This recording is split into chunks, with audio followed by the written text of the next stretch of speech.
And like the Center for Fiction, which is old and new, Night and Day is a book that's celebrating 100 years, and also a new edition by Restless Books, which is the occasion for this event tonight.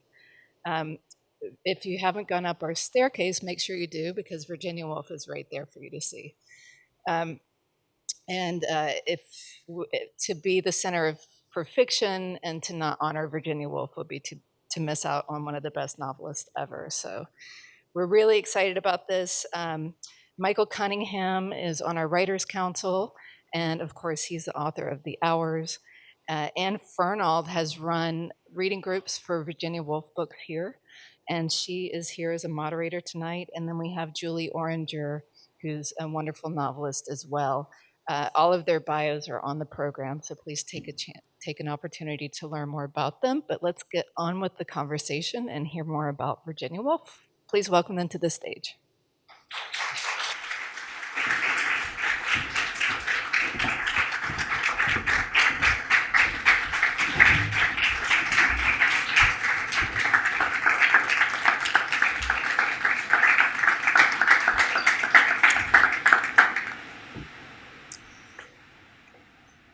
So I have to use my reading glasses. So welcome, and thank you so much for being here to celebrate the occasion of the 100th anniversary of the publication of Woolf's second novel. Thanks to Noreen Tomasi and the Center for Fiction, and Melanie, and thanks to Nathan Rostron of Restless Books for this beautiful new edition, which gives us this occasion to gather together. As Melanie said, I'm Anne Fernald. I'm a Woolf scholar and a professor of English at Fordham University. I facilitate reading groups at the Center for Fiction from time to time, and I'm really happy to be on stage here with Michael and with Julie, two wonderful novelists and fellow readers and admirers of Woolf. What we thought we'd do is this. I'm going to talk for about 5 minutes about this rather neglected second novel, just to get us kind of oriented to it and how it fits into Woolf's career. And then we're going to each read a passage that we love from the novel. We'll talk for a few minutes about why we chose it, and then talk a little bit with each other about the book, and then we'll open it up for questions and answers. So just out of curiosity, can I get a show of hands if you're a Virginia Woolf fan? That's an easy one, right? Virginia Woolf was well, sometimes there's a very, very dutiful partner who is roped in, right? So keep your hands up, or raise your hand if you've read Night and Day. Right, so smaller number. And raise your hand if Night and Day is your favorite Woolf novel. That was 0 hands from what I can see, unless there's someone very deep in the dark who's shyly raising her hand. So we've been having a conversation, and call it a conversation over email, for the past few days about Night and Day, and we kind of guessed that that would be the case from this audience. So Night and Day was first published in 1919, and it's Woolf's second novel following The Voyage Out, which came out in 1915. It's also the last novel to be published by her half-brother Gerald Duckworth's press. Woolf and her husband Leonard founded their own press, the Hogarth Press, in 1917, published some short stories there. And from Jacob's Room, which came out in 1922 onward, every book Woolf published until her death in 1941 was published by the Hogarth Press. Woolf gained a tremendous amount of freedom. I don't think it's possible to overstate this, by leaving a publishing house led by a half-brother who'd sexually assaulted her as a child, and associated with her other half-brother who'd repeatedly assaulted her as a young woman. About being able to publish under her own house, Woolf famously wrote that she was the only woman in England free to write what I like. Night and Day is Woolf's longest novel, and it's the most critically neglected of her novels. Deeply engaged with Woolf's reading of both Shakespeare and Victorian novelists, it keeps looking like it's about to resolve itself like a Shakespearean romance or like a Victorian novel. We've got 2 men and 2 women, and it looks like it's just going to match up and we're going to have some marriages at the end, right? 2 straight couples marrying each other. And at other times, and this is the backstory of the novel that I think is pretty invisible to us now, it looks like what's called a conversion novel, which is not about religion, but about suffrage. And so a lot of women who were advocating for the right for women to vote wrote novels about how women became convinced to be advocates for suffrage. So Mary Datchett's work in the office of a moderate suffragist association, which draws upon some volunteering that Woolf herself did, is very contemporary to the book. And the book has some echoes with books such as Elizabeth Robbins' The Convert or Constance Maud's Amazing, No Surrender. But I suspect it's the omission of World War I, along with a slightly more traditional narrative style, that led to what was probably the most devastating review of Virginia Woolf's entire career. A Pan in the Athenaeum from Catherine Mansfield. Mansfield had lost a beloved brother in the war, and in 1919, already suffering from the tuberculosis that would kill her, Mansfield was possessed by the need to write, to experiment, to document all that she wanted to say. And in her review of Night and Day, Mansfield repeatedly compares Woolf to Jane Austen and describes the novel as old and chill. Quote, "A novel in the tradition of the English novel, we had never thought to look upon its like again." Woolf and Mansfield were intimate frenemies, and their friendship never quite recovered this assessment. I mean, how could it, right? Because Woolf she knew what we all know. I mean, it's right hard to say this, but as harsh as that is in public, she knew that if that's what Mansfield was willing to say in print, what must she really think about my book? And she was right. Mansfield really hated the book. So when Mansfield died, when Mansfield died in 1923, though Woolf acknowledged that she was losing a rival, she also mourned the loss of one of her best readers. So the novel emerges in a context of a writer in her mid-30s, recovering from a severe breakdown that Woolf suffered in 1915, from the traumas that she endured in World War I, including the deaths and injuries of a brother-in-law and several close friends, including the poet Rupert Brooke, and a woman fighting to prove that she could write a second novel. That book, Night and Day, was published after the war, but does not mention it, even as it's deeply engaged with another central political movement of the period, the fight for women's right to vote. And tepid reviews have perhaps given us an excuse to ignore it. So with that, I want to give us some excuses to read it. So Michael. Thank you. Can we hear me? I was late for the sound check. I promised Anna Julie that I would resist the temptation to spend my entire time walking in circles just saying her editor was the man who molested her as a child. Her editor was the man who molested her as a child. We can talk about that more or let it go, but I just find that so mind-boggling about this book. I want to talk about Virginia Woolf's prose, kind of independent of questions of do we love To the Lighthouse more than we love Night and Day. Many of us do. But, well, when I was in high school, I read Woolf for the first time.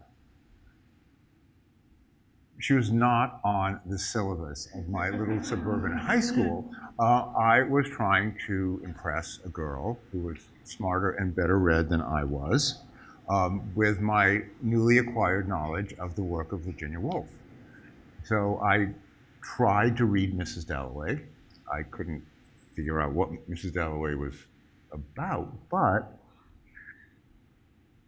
I had never seen language like that. I had not known in my first 15 years of life that it was possible using just ink and paper to produce that level of grace and music and balance and complexity. And I thought at the time, I still remember this so clearly, oh, she was doing with language something like what Jimi Hendrix is doing with the guitar. There's a small body of us who insists on parallels between the work of Virginia Woolf and the work of Jimi Hendrix. And one of the things I was very much aware of as I was reading Night and Day, again, having read it long ago, is the books change over time. The language is right there. Just as being able to simulate life with ink and paper, she was there from the beginning. And this is a short passage from Night and Day. It's about Mary Datchet. Her gestures seemed to have a certain purpose. The muscles round eyes and lips were set rather firmly, as though the senses had undergone some discipline and were held ready for a call on them. For the rest, she was brown-eyed, a little clumsy in movement, and suggested country birth and a descent from respectable, hard-working ancestors who had been men of faith and integrity rather than doubters or fanatics. She knelt before the fire and looked out into the room. The light fell softly but with clear radiance through shades of yellow and blue paper, and the room, which was set with one or two sofas resembling grassy mounds in their lack of shape, looked unusually large and quiet. Mary was led to think of the heights of a Sussex down and the swelling green circle of some camp of ancient warriors. The moonlight would be falling there so peacefully now, and she could fancy the rough pathway of silver upon the wrinkled skin of the sea. Fuck me.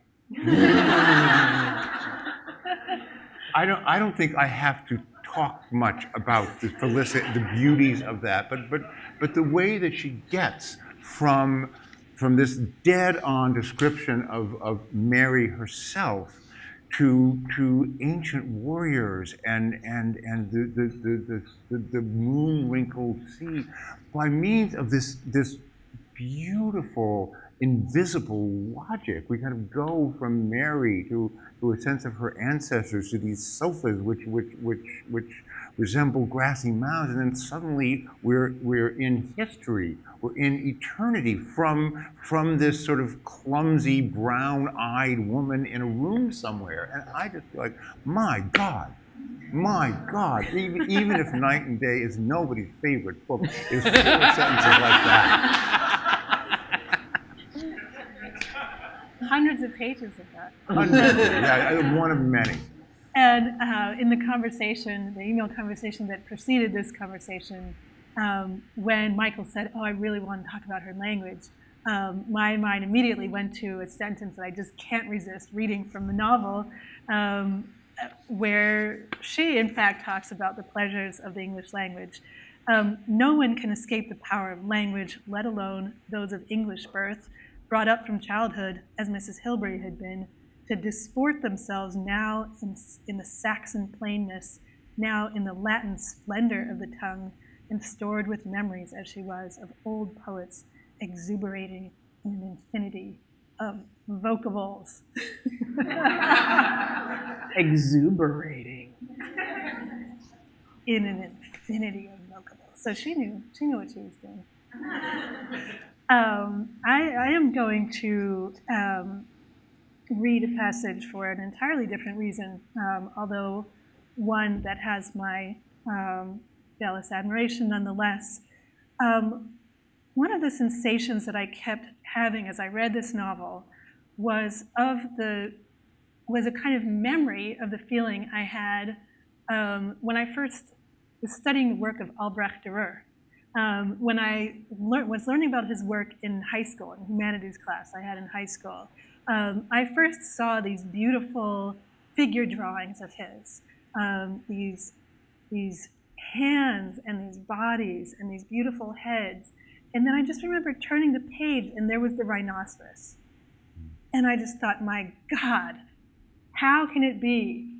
How is it that the person who has used his art, who has developed his art in this sort of fineness of accurate representation, then produced this thing that I had never seen anyone of his era represent in quite that way before?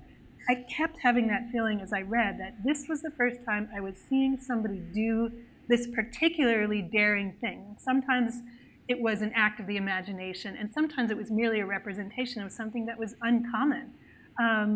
In the first chapter, for example, I noticed the sheer number of times that a male character noted a female character thinking about something that was not going on in the room.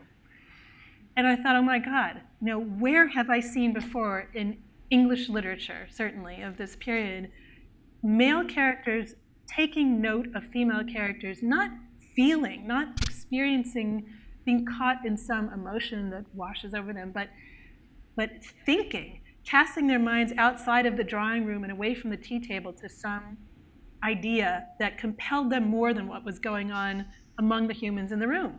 And that was just the first of many things that happened, but so many times I felt like I felt stunned by what she dared to do, given the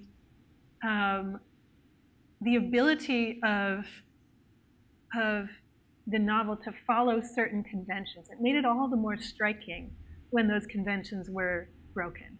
So the passage I'm going to read, it comes from around a little before midway through the novel, and the characters who we're going to see here are Catherine Hilary and William, to whom she's engaged. They've been engaged for some time now, and they're in the country visiting her cousins. They're walking back from a town that they've gone to together for the day with her family, and William has asked that they step down from the carriage a little ways before they get back to the house. And Catherine knows that he's about to take her to task because she's been kind of cold to him, and she's kind of ridiculed him a few times in the presence of her family, and she knows that she's going to get it now. So this is the scene that unfolds. This is late in the scene that unfolds, but he's looking for a declaration of her feelings to him. And if I say that I care for you, she says, don't you believe me? Say it, Catherine. Say it as if you meant it. Make me feel that you care for me. She could not force herself to speak a word. The heather was growing dim around them, and the horizon was blotted out by white mist. To ask her for passion or for certainty seemed like asking that damp prospect for fierce blades of fire or the faded sky for the intense blue vault of June. He went on now to tell her of his love for her in words which bore, even to her critical senses, the stamp of truth. But none of this touched her, until, coming to a gate whose hinge was rusty, he heaved it open with his shoulder, still talking, and taking no account of his effort. The virility of this deed impressed her. And yet, normally she attached no value to the power of opening gates. The strength of muscles has nothing to do on the face of it with the strength of affections.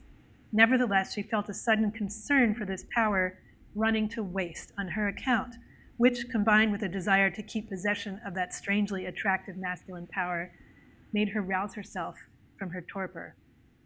Why should she not simply tell him the truth, which was that she had accepted him in a misty state of mind when nothing had its right shape or size, that it was deplorable, but that with clearer eyesight marriage was out of the question. She did not want to marry anyone.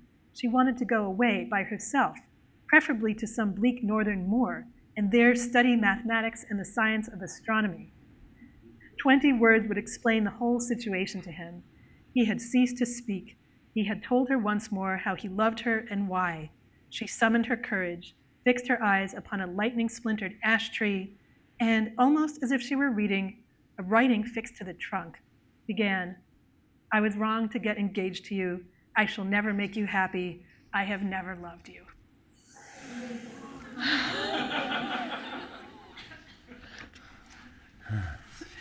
Fantastic.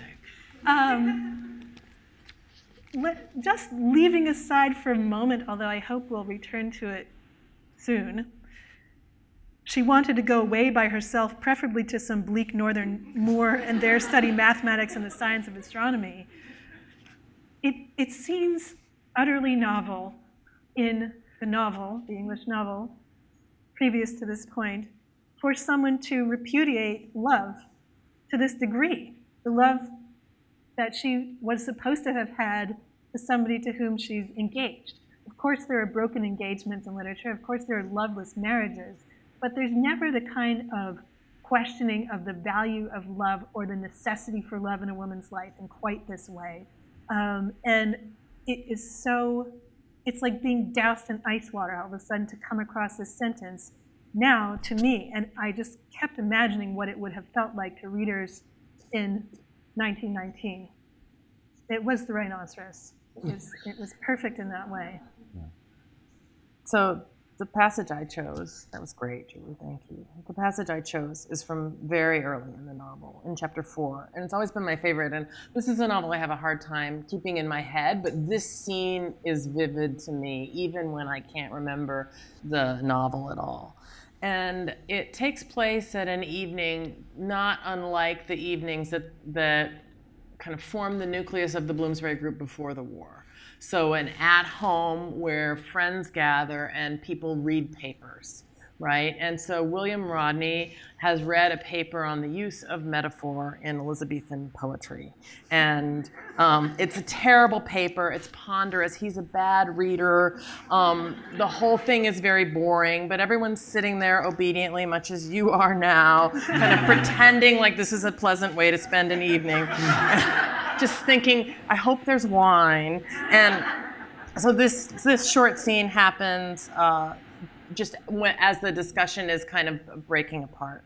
And again, we're with Catherine Hilbury and the other woman in the novel we haven't heard from yet, Mary Datchet, whom I mentioned before, who's a suffrage worker. Catherine was pleasantly excited.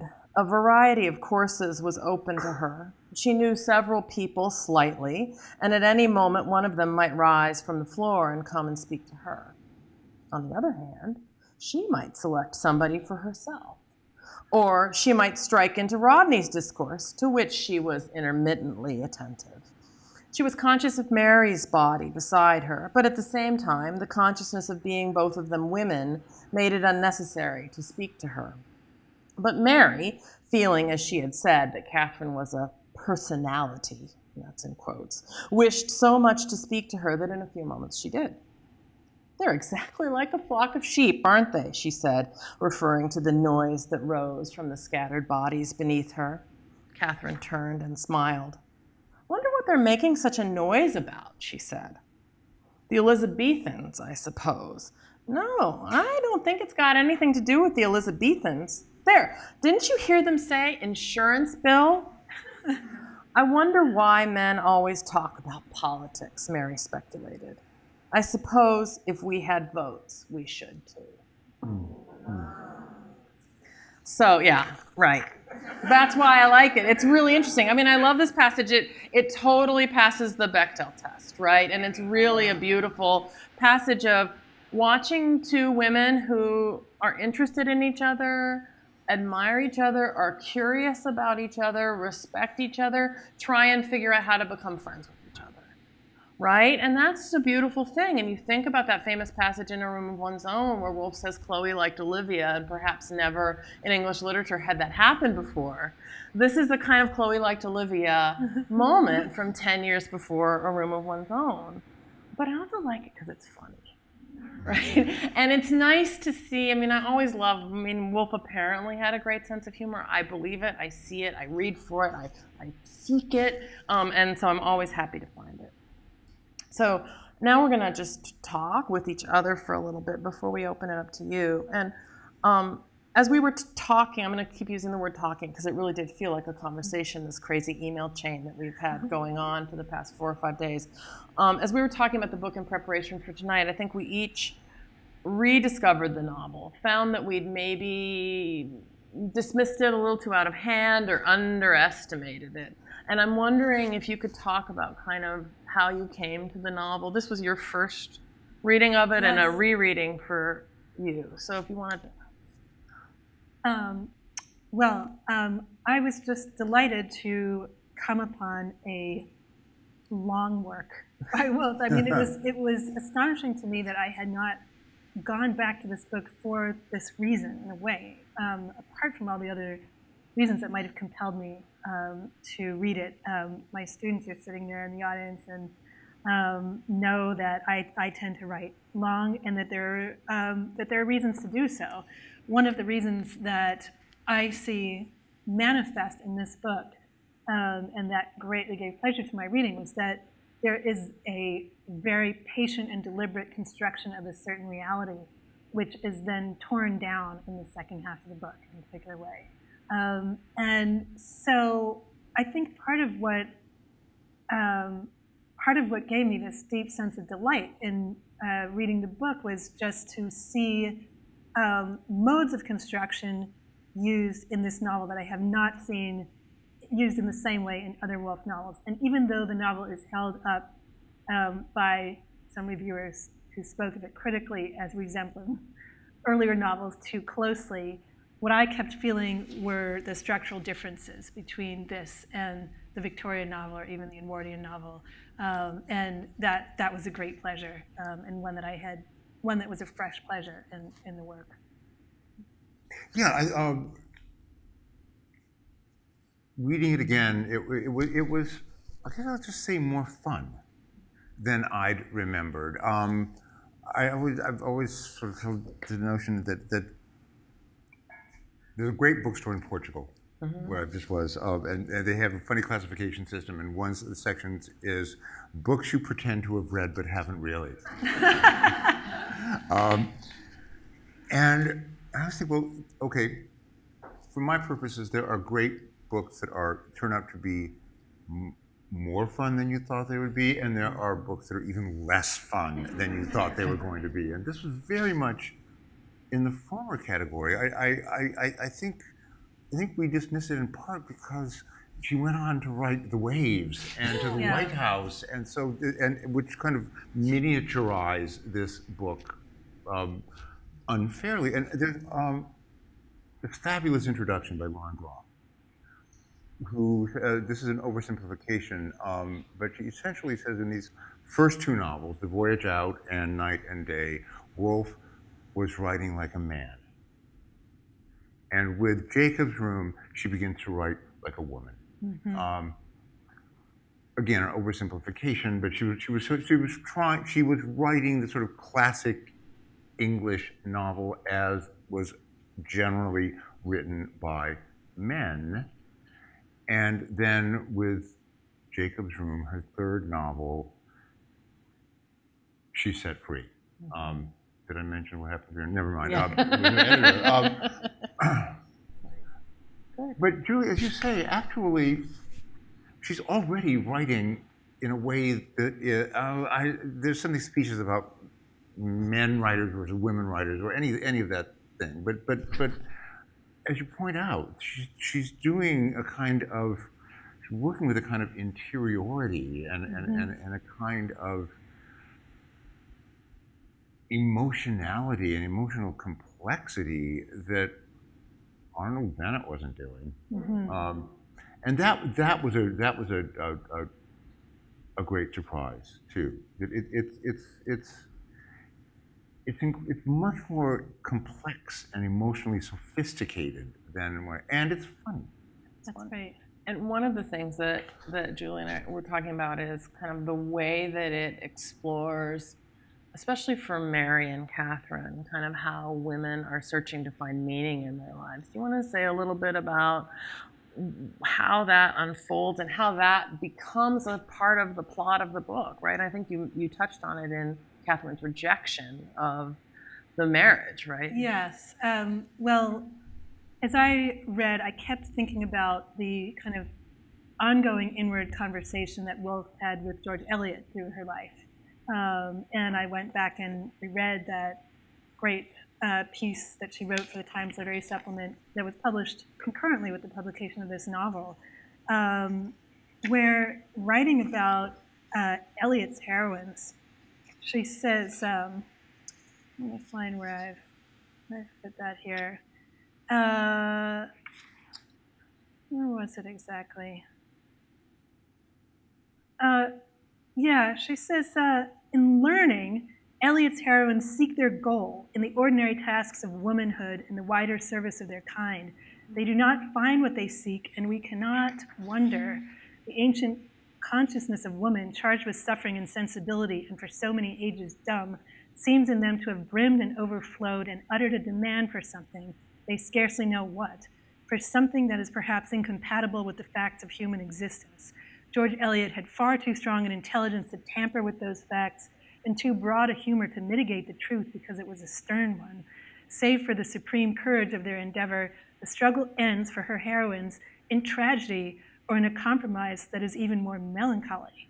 But then, in the rest of this piece, she goes on to observe that that was not true of George Eliot's life, that in fact, in her literary successes, she did find that something that was beyond what her own heroines were able to seek. And it seemed like this novel that was written and published just before she wrote this piece about Eliot was in conversation with those Eliot heroines who could not even articulate to themselves sometimes what that something was, or if they could articulate it, it didn't extend far enough somehow, or it wasn't attainable.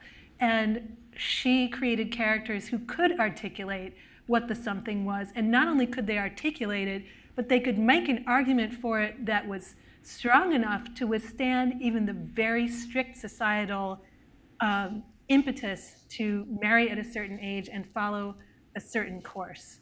And I found that to be not at all like male writers of the time. I found that to be very much her own tack and very much in conversation with earlier female writers, not only Eliot, but specifically in that piece for the literary supplement. Yeah.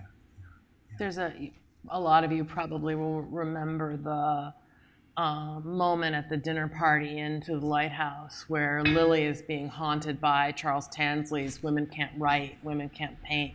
And she's trying to get that refrain out of her head, and she moves the salt cellar, has a vision about what to do with her painting and moves the salt cellar. And she thinks about one of the other guests, he has his work, and she thinks, well, I have my work, right? That's a line that occurs in this novel too. And the two characters look up at Mary Datchett working late at night on her suffrage work, and they think about knocking on the door and saying hi, and they love her, and they want to talk to her.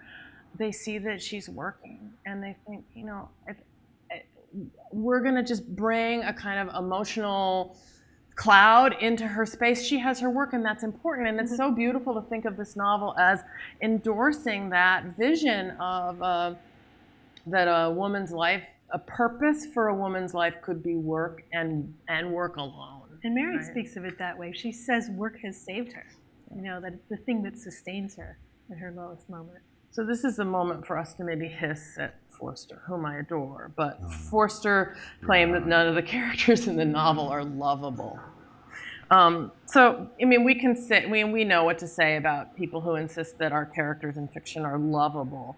But I'm wondering if either of you have thoughts about what he was getting at with that, if you want to rebut that critique of the novel, or maybe use it as a jumping off point for thinking about character in this novel, like what's going on with because I think these characters are a little bit different from Woolf characters later in her career that we may be more familiar with. Well, when I hear someone say, if one of my students say, I just didn't like these characters, I didn't love these characters, I do a thing with my classes that makes me feel more professorial, and I say something like, what I understand you to be saying is that the writer has not made these people sufficiently legible to you. It's not about love or like, it's about get or don't get. And I think Forster was just clueless about that. I honestly don't think it's an especially astute or useful observation on the part of someone who made immense contribution in other areas, but he was just wrong about this. And it's not good criticism. It's not good insight into the work of another writer. Yeah, I felt that too, and I felt reading as though I had to, not that I had to, but just that I wanted to justify my feeling of connection to the characters. I came into the novel after reading the introduction fully ready not to love the characters, and I was stunned by how quickly I felt an affinity for them and then how deep that feeling ran. And what it came down to as I thought about it and reflected on the novel was simply their vulnerability on every page. Mm-hmm. Their struggle to understand their own feelings, their struggle to justify the turns of their own minds, and the sheer number of times in scenes where the characters express doubt about their own feelings and just confusion about what is actually happening between them. Because the scene I read to you is not the only one where characters say astonishing things to each other. The women reveal their jealousy and love. The men reveal their profound self-doubt. There are 2 scenes within 13 pages where 2 different male characters burst into tears in the presence of women. And we don't pity them. We understand them. We know why they're crying. They're crying out of frustrated desire and out of confusion and out of despair. And again and again, we feel that that kind of tearing down of the ego somehow, that is so that speaks so directly to one's own dark nights of the soul. And so there was no question of my love for these characters right from the start, completely apart from the fact that our protagonist, our main female character, wants to study mathematics and astronomy, and she keeps that secret. She doesn't tell anyone. She feels it would be totally unacceptable. And so she's walking around with this terrible secret of the desire for the order of math. And when she's sitting with her mother, who's writing this endless biography, this Casaubon-esque, work that is supposed to be the ultimate biography of her father, Catherine's grandfather. She makes Casaubon look so organized. Yes, she's Catherine, who's supposed to be aiding her mother, is sitting there making mathematical diagrams secretly and then hiding them beneath another piece of paper. You have to love her. She's great. So, and I think it's great that you mentioned Catherine's mother, because the other thing about the characters in this book that's so fun is the minor characters are hilarious and really kind of almost Dickensian in the humor and the caricature. There's a kind of incredibly annoying woman in the suffrage office who's just constantly pestering people to, make more phone calls and have you texted and are you registered to vote, and that kind of person who's always importuning you with another petition, and not only is it the vote, but we're vegetarians now, and are those leather shoes because we really decided, and Mary has to say focus, and then there's a man in the office who insists on describing a cartoon in Punch, which depends for its humor on the drawing. So it's like, when someone said, "Did you see in the New Yorker?" So it's that person, and then the mother, who's based on Woolf's aunt by marriage, the daughter of William Makepeace Thackeray, is just larger than life and living on the memories of her great ancestors in this house that is this kind of stultifying, kind of cast in amber place. So there's a lot of, there's just so much to kind of look at in the book. I don't know quite how to put it that way, but. Can I just take another moment about lovability? Yes. Because people still talk about it. Critics that's still why talk I about wanted it. to. And I just want to let's just run down. Let's take some great literary figures and run down the lovability list. Emma Bovary, not so much. No. Raskolnikov, not really. No. Anna Karenina, not exactly. Yeah, no. Huck Finn, don't maybe, super love her. I just think I know Forster didn't invent this. But it's still with us. This what strikes me as a deeply wrong-headed notion of why novels with characters in them exist in the first place. I don't think we love Mrs. Dalloway because Mrs. Dalloway is No. lovable. No. We love Mrs. Dalloway because it's the greatest book ever. And because we understand what it's like to be Mrs. Dalloway. Right. Because the great power, one of the great powers of fiction, is its ability to give us to understand what it's like to be someone who is not us. And if anything, too much love can stand in the way of that kind. Too much sentimentality can stand in the way of that. I think it's probably better if the writer doesn't need you to love the character. The writer needs you to get the character. The writer needs you to understand what it's like to be Clarissa Dalloway on that day in June. Virtuous, who cares? Right. Saves a child from drowning. And Forster's point is actually that his lack of feeling of love for the characters caused him to not care what happened to them in the book, which was, again, the opposite of the feeling that I had as I was reading it. And also, our love is not required for us to care intensely about what happens to the characters, because, for the reason you mentioned, as long as they are connected to us in some way, as long as we, even if it requires a quite considerable extension of ourselves, if the writer can make us feel what the inside of that character is like, which actually really, again, I'm turning to my students, they've heard me say this before, this is fiction's great power. This is what distinguishes it from other arts. It allows us to inhabit those characters from the inside. And gives us the fabulous opportunity to feel intimate with someone we wouldn't be friends with. Yeah, right, right. It actually takes us out of our circle of affections. That's right. And introduces us to people we wouldn't necessarily meet or, God forbid, have dinner with. Right. But here they are. Here they are. And I'm thinking of somebody like Madame Bovary. This is not about Flaubert, of course, but you see it in Woolf too. Just the insistence on the consequence of these characters. Clarissa Dalloway, Mrs. Ramsay, Catherine Hilbury matter. Mm-hmm.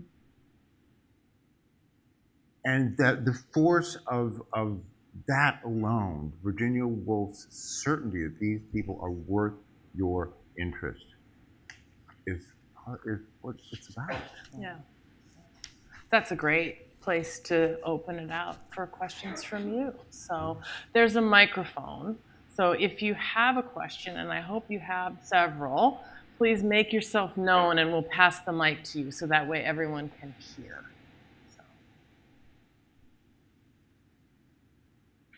First one is always the hardest. There we go. There's one right there.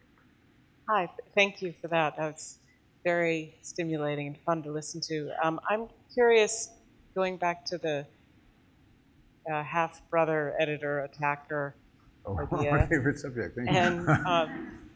And sort of, as well as thinking about the evolution of a novelist, and so did Virginia Woolf have to get through that very sort of maybe conventional form of the novel in order to get to The Lighthouse and the Waves, or was she being held back? And I know we don't know, but I'd love to talk about it a little bit.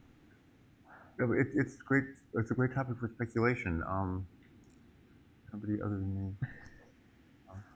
Well, she certainly was holding herself back for she was holding herself back. So one thing that we know for sure, and one of the reasons why Mansfield is disappointed, is she'd already published some very experimental short fiction before Night and Day came out, right? And so The Mark on the Wall had already come out, right? And so Kew Gardens had already come out. Those are 2 years earlier.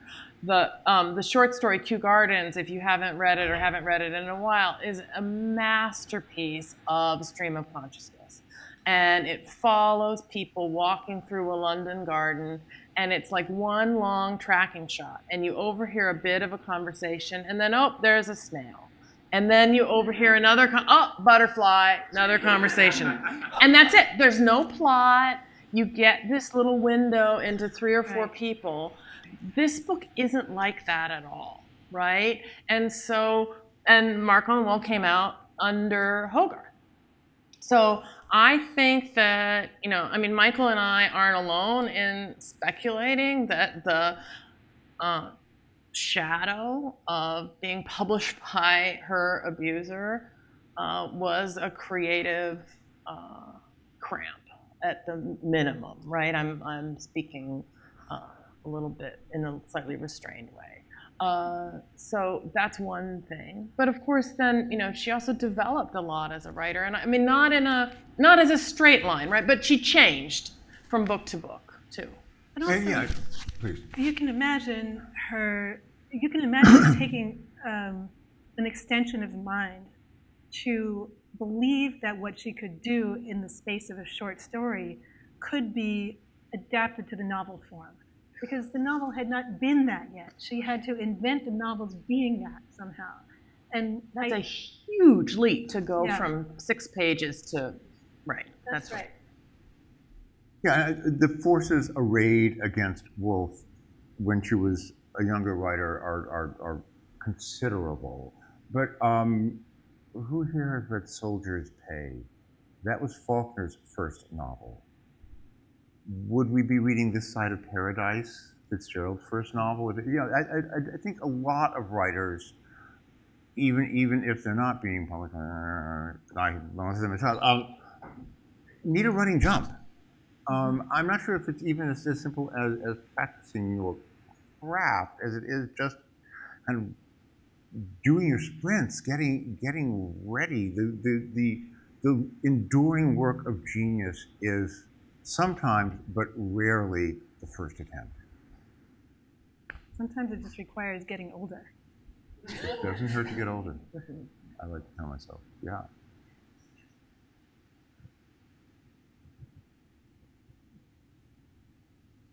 Hey, I kind of have a movie question. So I feel very lucky that I read Mrs. Dalloway and The Hours before the movie came out. That was just my random life path.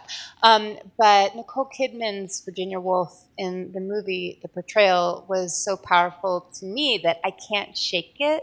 So when I read Night and Day after, I'm seeing Nicole Kidman writing it, and I'm just, so my question, all that just to say, my question is, how do you think Virginia Woolf was different than Nicole's portrayal of her? Or do you think about this at all, or is it just me? Sure. Wow, there's so much to say about this. I'll leave most of it out. No one thought Nicole could do it. She was forced on the movie by Paramount because the other actors were not. Meryl Streep was not. They needed a big star, and when they said, and Nicole Kidman will play Virginia Woolf, we all kind of went, well, like, what, Topo Gigio wasn't available? And so you can imagine how thrilling it was to see her pull it off. I was there the first day of shooting. Oh my God, she's going to, we're going to shoot around her, we're going to, oh, poor Nicole. Well, no, poor Nicole. Yeah. Well, no one knew. No one had any idea that she could do that. And then she did. One of the things that people didn't like about the movie, some people didn't like about the movie, was the fact that Virginia Woolf, as portrayed by Nicole Kidman, is all sorrow and angst. When, and as you pointed out, she could be a barrel of laughs. Virginia could. She was fun. On good days, which were many, you wanted her to come to your dinner party. And hey, Nicole Kidman as Virginia Woolf is on the screen for 23 minutes total. And they just couldn't fit any good Virginia Woolf jokes in for her. But there is some truth to that as a criticism, that it does sort of, as fabulous as I think she was, and I love the whole movie, but it's Woolf as the dark lady of letters with a stone in her pocket from the get-go, and she was more than that. Yeah, that's right.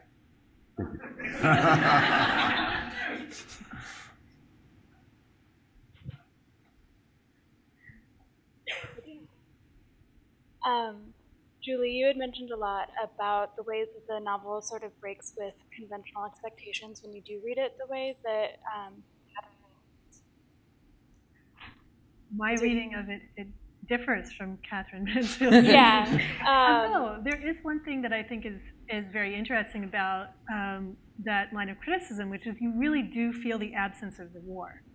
And perhaps as she was writing it, since she was composing it while the war was still occurring, she might not have been able to yet parse in her fiction the absolutely unimaginable shift that had just occurred in world politics that was then going to influence art forevermore. I mean, I do think that if there were one thing that I had really wished for in the novel, it would have been a deeper sense of historical placement. But I can also understand why it might have taken her a number of years to really be able to do that. The wave of that war was breaking upon the world for years after its end, and so that's certainly within the scope of my own imagining how I write about politics as a novelist. Sometimes you can't do it in the moment. Sometimes it requires some thought, and that's not a bad thing. We want to consider and meditate on and process and connect something of that magnitude when it happens to us before we put it on the page. Yeah, I'm sorry.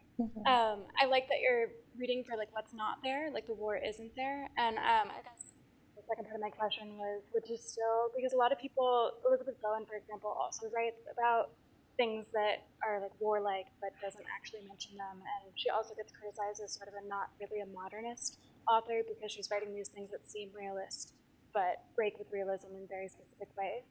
I guess the question I have would be, and this might not be that useful of a question to categorize the genre, but would you still consider this a modernist text?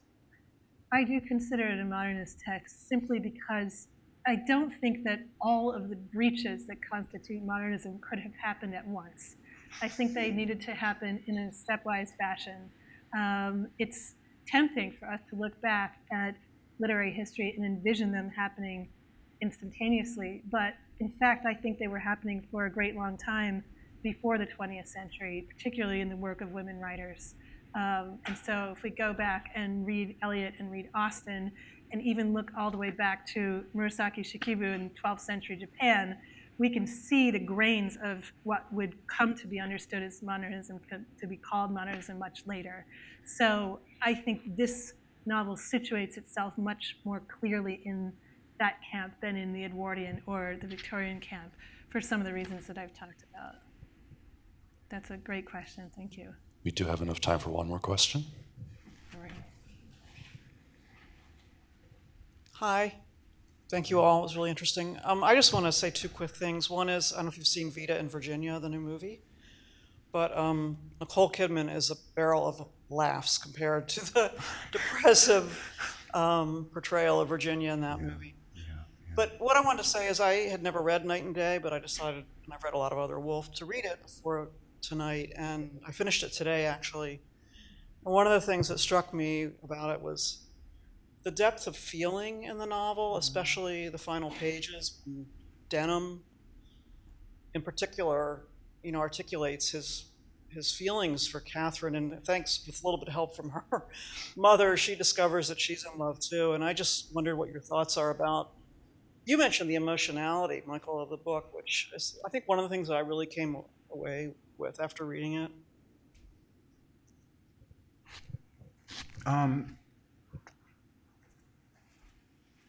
The book that became Mrs. Dalloway was originally called The Hours. And an early draft opens with it's just after the war. The bells are ringing in various towers. The soldiers are marching through Whitehall to lay a wreath to the war dead. And it was only as Woolf got a little ways into it that she decided that Mrs. Clarissa Dalloway, a minor character, was going to be the center of the book, and that the experience, the emotionality of Clarissa Dalloway was going to be her way of writing about the effects of the war. And I think that's something we see in Night and Day. We see throughout her work. And I think that's part of what is revolutionary about Mrs. Dalloway. It's a novel about war in the form of a day in the life of a society hostess. And God bless you, Virginia Woolf, genius that you are, for every single thing you did. What a great place to. That's a great place to stop. Yeah. Thank you all so much for coming out and celebrating this book.